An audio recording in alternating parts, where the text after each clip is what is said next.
2,000 new vehicles a day, one entrance, one exit. And Karl says, that won't be a problem.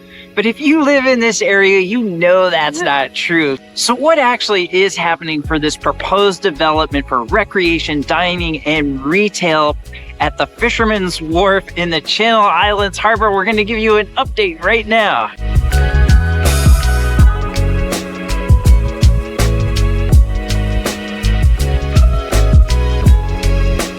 A year ago, we did a video in depth on Karls' initial proposal. And after a year of research, they've retweaked their proposal, and here's what they're promising now. You're going to want to stay to the end where you can find out the timeline of this development.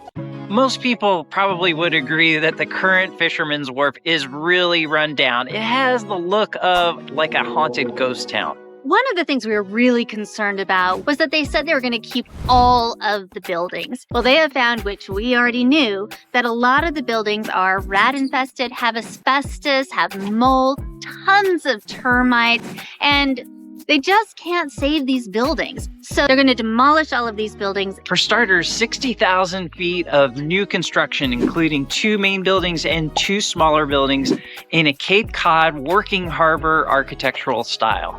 What's nice about it is it's not going to be cookie cutter. They're going to have varying heights. And the highest building is going to be 35 feet high, except for the lighthouse. The only building that Karls is planning on keeping is the lighthouse behind me. Even with the Cape Cod style and new construction, it's still going to be Karls. And Karls in Europe is known for its food making displays and agricultural themes.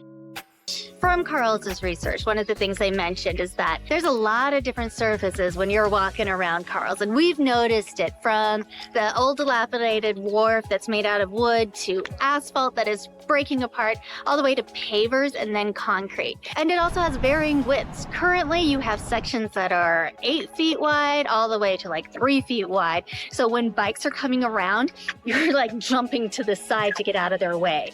So there will be a continuous piece of sidewalk running from the wharf all the way to the southern end of the development. And then wrapping around over to Victoria. I just want to point out that it is gray May. We are in Oxnard, Ventura coastal communities, and there is a gray May definitely. If you want to know more about the weather here in Ventura County, then make sure you watch our video on weather in Ventura County. On the southern end of this development, there's already a really nice landscaping area, but they have plans to revamp this with new landscaping and more areas for seating and sitting outside and enjoying the open space. And not just this area, but all the way down to the Fisherman's Wharf from here. They have plans for more seated areas and trees with shade and just common areas for people to hang out and enjoy this really beautiful area. The current wharf is really bumpy, and there are sections where you almost feel like you're gonna fall through. And I'm not surprised why, because when you have heavy trucks driving over this in order to pick up the fish and supplies from the boat, it's gonna do a lot of wear and tear on this place. So Karls is going to tear all of this out and put in a brand new wharf. That wharf is going to be 30 feet wide with special access for the commercial fishermen from Channel Islands, driving all the way over here onto the wharf in order to get their supplies and their fish. This will make it not just better for them, but also for ADA access and to make sure that people like me don't go ahead and trip over everything.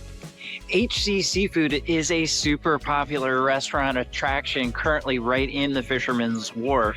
They literally purchase the seafood from the fishermen on the dock and serve it at the restaurant. And we heard, unfortunately, that as of January 2026, they would be closed, unfortunately, and that Karls will be having their own restaurants in this area instead. One of the things you might like is not only are they keeping the Fisherman's Wharf, but they're also keeping Hopper Boat Rentals and the Little Guppies outdoor program. And down here, so you can come down and rent an electric boat, a paddleboard, a kayak, stuff like that. And the Guppies program has outdoor training for kids. They're keeping the guest dock, which is a popular place to launch your paddleboard or your kayak. And there's also slips here where people who are visiting the harbor can dock their boat for a few days. We're also keeping the public boat launching facilities, which is just behind me to the south here, which is super popular. We're here on a Saturday and there are tons of trucks parked over there with their trailers. One of the things you might like about this new proposal is that the current 350 parking spaces here at the Fisherman's Wharf are going to be converted into landscaping with native shrubs, flowers, plants, trees that support pollinators. And it'll be an open space where anyone can come to hang out and enjoy, hopefully, this beautiful area. That's a big deal because in the last proposal, people had complained that there wasn't enough common areas where people could come to enjoy the area who weren't actually paying to go into the amusement park and the rides. In our last video, many viewers commented they were worried that there wasn't going to be enough parking, and now Karls is actually proposing less parking, around 300 spaces just to the south of the development. That, and they're also projecting about 2,000 visitors a day. So where's everybody going to park? That's a good question. And also Channel Islands and Victoria are already super busy and unfortunately the scene for accidents. So that does make you wonder, how is this area going to really handle all of that increased congestion? On top of that, did Oxnard prepare for all of these extra drivers that are going to be coming in from highway access points? What's that going to mean for the overall city congestion? On the positive side, they are proposing for the new parking area just to the south that there's going to be ADA access as well as EV parking. Hey, what do you guys think about Karls? Are you loving it or hating it? Let us know. Comment below. I know, not very exciting, but the fences are really important. They're going to have 4 different types of fences. The first one on Channel Island Boulevard is actually going to have 2-way acoustic fence. It's going to keep the noise out from here and the noise out from there.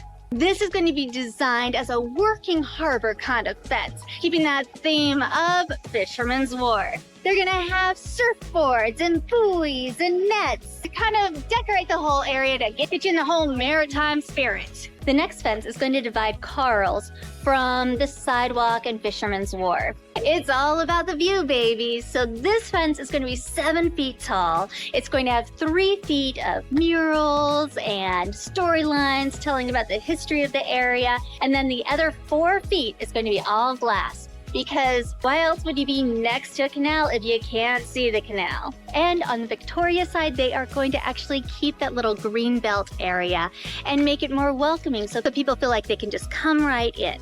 Why is this important?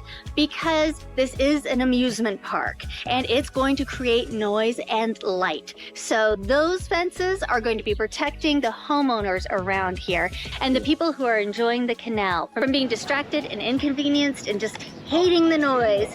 One of my favorite things where I don't know as much of it, if it just has changed or if there's more clarity now that I've done more research. And that's that Karls isn't like all those other amusement parks where you have to pay to get into the parking and then pay again in order to get into the park and then maybe even pay more to ride any of the rides. I like, even though they were told by the Coastal Commission that they could charge for parking, they've decided not to charge people for parking so we can come here and enjoy this area for free, which is how it is right now. And also you can go into the community area and sit down and your kids can play on some of the different like water features and the slides for free. I like that. The construction process is reportedly going to happen over a 2-year period, and during that time Karls will have the area fenced off as well, limiting pedestrian access to the waterfront area. However, the boaters' restroom supposedly will still stay and be accessible. And commercial fishing access to the wharf reportedly will remain available for the local fishermen. And as well, there is a backup boating dock area as well in case it becomes problematic during construction on their current wharf. Access to the public's boating docks is supposed to remain during the construction process, so you can still come down here, launch your paddleboard, and there will still be parking on the southern end where currently people are also allowed to launch their motorboats and things like that into the channel. If this video has whetted your palate and you just want to know more about Karls, well, you can always watch our other video where we were more in depth. And if you want to learn more about cities and neighborhoods in Ventura County, be sure to visit our website, living-inventuracounty.com. We have tons of resources for you there. Keziah and I are real estate agents. We do this 7 days a week, helping people relocate and buy real estate in Ventura County. Give us a call. We would love to help you.